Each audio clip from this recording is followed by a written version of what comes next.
So on this cruise, we decided to get a larger check bag so that Tiffany and I can share it. It's a 27-inch luggage.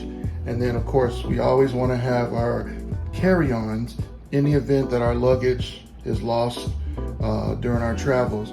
We have enough in our carry-ons to take us through a 7-day cruise. So we use our check bag as extra items. And then of course, if we usually arrive a day or two earlier. If we have to go to the store, we can always go to the store. That's my CPAP, and then that's my personal bag. And then Tiff has her personal bag over there. So yeah, that's how we're doing it. It saves money. 27 inches is a nice size luggage, and those large carry-ons are pretty good too. Alrighty, talk to you later.